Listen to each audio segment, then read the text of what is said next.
Il était une fois, il y a 75 ans, un pays libéré, un pays à reconstruire.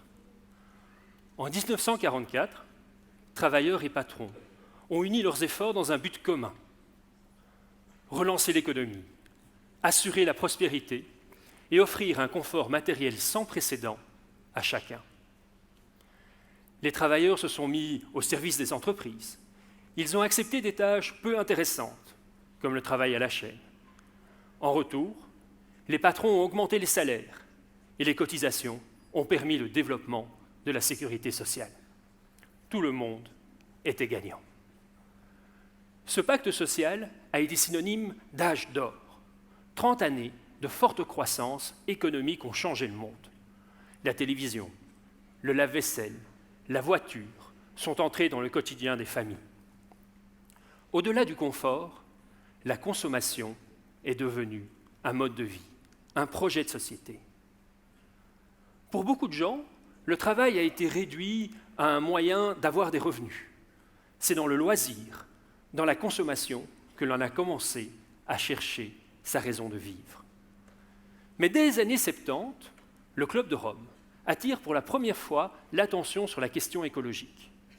À force de produire et de consommer toujours plus, nous allons épuiser les ressources de la Terre. Ressources naturelles exploitées à bas prix par les pays occidentaux grâce à leurs colonies, à leur domination sur le tiers-monde. Pays pétroliers en tête, les pays colonisés vont vouloir s'émanciper. Le prix du pétrole et des matières premières explose. C'est la fin des Trente Glorieuses. C'est la crise. Les dettes publiques s'envolent. Nous continuons d'ailleurs à les payer aujourd'hui. La société de consommation va pourtant rebondir avec l'effondrement de l'URSS. Sans modèle concurrent, le capitalisme devient mondial. Il est soutenu par une nouvelle révolution, celle des technologies de l'information et de la communication. Renouer avec le progrès matériel est possible. Cela passe par la production de biens de base, là où la main-d'œuvre est bon marché, et par le fait d'attirer des investisseurs chez nous. Un nouveau compromis social va ainsi émerger durant les années 90. Gauche et droite, parfois avec conviction, parfois par réalisme, s'entendent sur un même objectif: renforcer notre compétitivité. Dans une économie mondialisée, il faut accepter de limiter les coûts, les cotisations sociales notamment. Il faut accepter la concurrence fiscale. Résultat, les inégalités chez nous augmentent. Mais on l'accepte parce que cela permet de préserver la croissance. Une croissance moins forte qu'hier, mais une croissance tout de même. Cela permet de soutenir l'emploi. Cela permet de maintenir l'essentiel de la sécurité sociale. Si les travailleurs qualifiés sont protégés, on ne peut pas en dire autant des autres. Les délocalisations ou la simple possibilité de celles-ci les condamnent au chômage ou à la modération salariale. Le système tient néanmoins. Il n'y a pas d'explosion sociale. Parce que dans une société de consommation, l'essentiel, ce ne sont pas les conditions de travail. L'essentiel, c'est de pouvoir consommer. Or, la magie de la mondialisation, c'est qu'elle donne accès à une abondance de biens à bas prix. Du t-shirt à 3 € aux fraises en hiver, en passant par les écrans de télévision toujours plus grands ou par les voyages à l'étranger, le pouvoir d'achat de la classe moyenne augmente, au même rythme que ses désirs, suscités par l'omniprésence du marketing. Tant que je peux consommer, adopter les modes de vie promus par les médias de masse, ou du moins une copie pas trop pâle de ceux-ci, j'ai le sentiment d'appartenir à la société. La version néolibérale de la société de consommation a ainsi succédé à la version social-démocrate. Mais elle n'est pas plus soutenable que la première. Devenu mondial, le capitalisme s'épuise et épuise les ressources naturelles. Il déstabilise le climat. Pourtant, ce n'est pas la question écologique qui fait exploser le modèle. C'est son cœur, le système financier qui lâche. Pour une raison simple à comprendre, les inégalités augmentent, les revenus de nombreux travailleurs stagnent, voire régressent. La seule solution, pour qu'ils puissent continuer à consommer, c'est l'endettement. L'endettement privé, dans certains pays, l'endettement public dans d'autres, les deux souvent. Les crises financières éclatent, la crise des subprimes, celle des dettes publiques, et elles font disparaître la confiance dans l'avenir.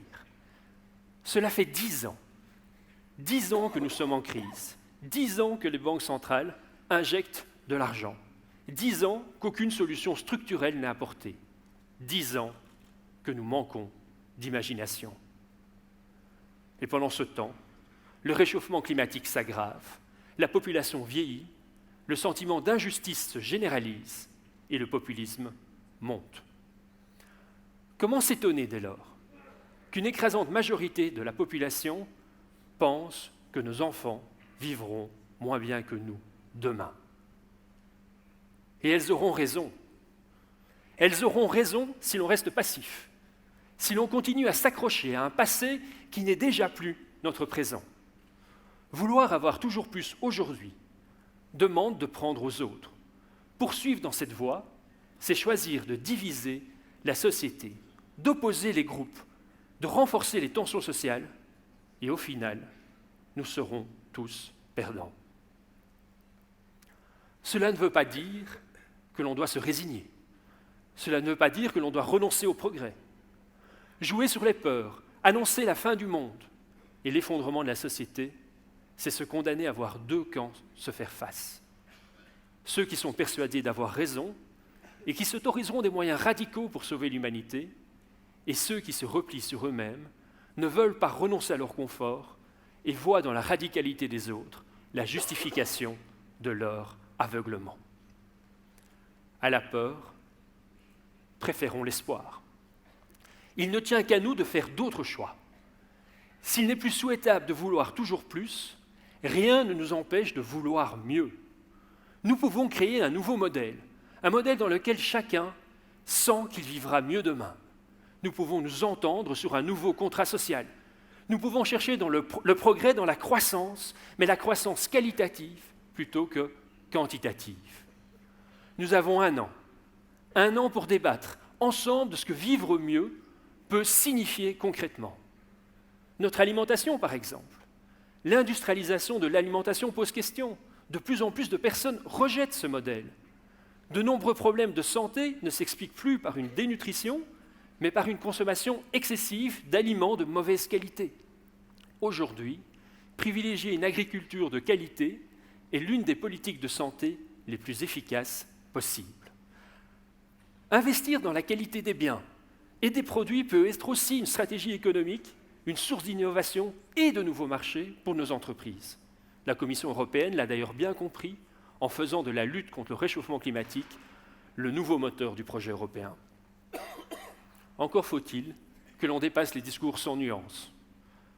Contrairement à ce que prétendent les Verts les plus radicaux, les innovations technologiques sont indispensables pour améliorer notre efficacité énergétique.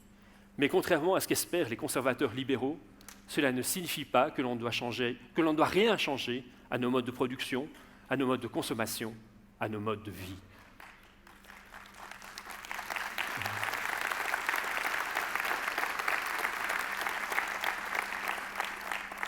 Privilégier la qualité, c'est aussi vouloir reprendre le temps. Du temps pour ses proches, pour sa famille, pour ses amis, ou simplement pour soi. Ne plus avoir l'impression de courir après on ne sait plus très bien quoi. Ce temps, très concrètement, c'est notamment en apportant enfin des solutions à nos problèmes de mobilité que nous pourrons le retrouver. Voilà un sujet sur lequel nous devons apporter des solutions innovantes.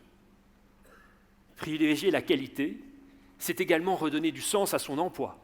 Nous avons tous besoin de gagner notre vie, mais nous passons trop de temps à travailler pour accepter que notre vie professionnelle ne soit pas aussi un lieu où l'on se sent utile, où l'on se réalise, où l'on a l'impression de faire quelque chose qui a du sens.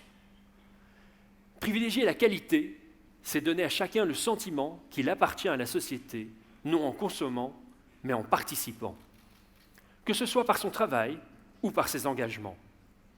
Une société du mieux est une société où chacun s'efforce de contribuer au bien-être commun. Une société où la valeur d'une personne dépend de ce qu'elle réalise, de ce qu'elle apporte aux autres et à la collectivité, pas de ce qu'elle possède. Chers amis, préférez mieux à plus. La qualité à la quantité, ce ne sont pas que des mots. C'est changer notre regard sur le monde. C'est modifier nos préférences, reconnaître que nous faisons face à des dilemmes et que nous devons nous demander collectivement ce qui est réellement important pour nous.